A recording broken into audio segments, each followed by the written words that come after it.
Hi friends, இன்னொரு incident பார்த்தீங்கன்னா, ஒரு டைமிங்ஸ் எங்கள் வீட்டில் ஒரு ஃபங்க்ஷன், ரொம்ப சின்ன ஃபங்க்ஷன் தான். கொஞ்சம் மனசுக்கு அந்நேரம் எங்களுக்கு கஷ்டமாக இருந்து அந்த ஃபங்க்ஷனை நாங்கள் பண்ணிக்கிட்டு இருக்கோம். அன்னைக்கு பார்த்தீங்கன்னா மழை பயங்கரமாக திடீர்னு ஜஸ்ட்டு அந்த இது நடக்கிறதுக்கு கொஞ்சம் முந்தின நாள் வந்து நாங்கள் பந்தல்லாம் செக் பண்ணியிருந்தோம். சாப்பாட்டு ரெடி பண்ணி இது பண்ணுறதுக்கு ஒரு 2 அடி கேப் மட்டும் அந்த இடத்துல இருந்துச்சு. அதுக்கு போட்டு வச்சுருந்தோம்.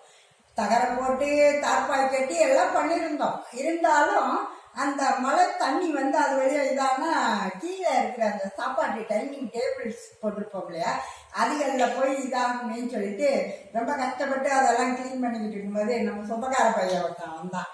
அவனை பொறுத்த அளவில் அவன் வந்து ஏதோ ரொம்ப என்ஜாய்டாக எல்லாரும் ஏதோ பண்ணிட்டு இருக்காங்களான்னு நினச்சிட்டு கேலி கிண்டல் அப்படி பேசிக்கிட்டு ஜாலியாக, ஆனால் ரொம்ப ஹெல்ப் பண்ணுற மைண்ட் உள்ள பையன் பண்ணால் அந்த நேரம் பார்த்தீங்கன்னா என் தம்பி வந்து அவனை சட்டுன்னு ஒரு மாதிரி ஏதோ சொல்லிட்டான்.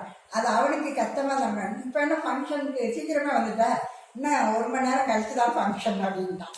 அப்புறம் உடனே அந்த பையன் வந்து கொஞ்சம் மனசுக்கு இதாக இருந்திருக்கும். எனக்கே அது பார்க்க கஷ்டமாக தான் இருந்துச்சு. இருந்தாலுங்க நம்ம ஒரு இடத்துக்கு போகிறோம்னா, இப்போ 11 மணிக்கு ஃபங்க்ஷன் அப்படின்னு சொன்னோம்னா ஒரு 10:45 போனால் ஒன்றும் இல்லை, 10 மணிக்கு முன்னாடியே 9:30 மணிக்கே போய் அவங்க ஏதோ ஃபங்க்ஷனுக்கு ப்ரிப்பேர் பண்ணிக்கிட்டு இருக்கிறதுல நம்ம ஹெல்ப் பண்ணுறோம்னா, அந்த ஹெல்ப் பண்ணுறேன் அப்படின்னு நம்ம எடுத்து சொல்லிட்டு போய் ஹெல்ப் பண்ணணும். அதை விட்டுட்டு சும்மா கேலி கிண்டல் பண்ணிக்கிட்டே ஒரு மாதிரி பண்ணோம்னா சமயத்தில் சிலர் வந்து டென்ஷன் ஆகி இந்த மாதிரி ஏதாவது பேசிடுவாங்க. அந்த பையன் தப்பாக எடுத்துக்கிடல, அதனால ஒன்றும் இல்லை.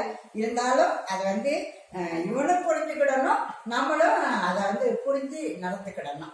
அதனால எப்போவுமே ஒரு ஃபங்க்ஷனுக்கு போகிறீங்க 11 மணிக்கு வாங்க அப்படின்னு சொன்னால் 10:30 போங்க. அதை விட்டு 9:30 போய் அவங்கள இம்சப்படுத்தாதீங்க. ஏன்னா சில விஷயங்கள் அவங்களே தான் செய்ய வேண்டியது இருக்கிறது. இப்போ இந்த காலகட்டத்தில் வேலைக்காரங்கெல்லாம் சரியாக செய்கிறது இல்லை. அதனால தான் சொல்கிறேன். ஓகே, பாய்.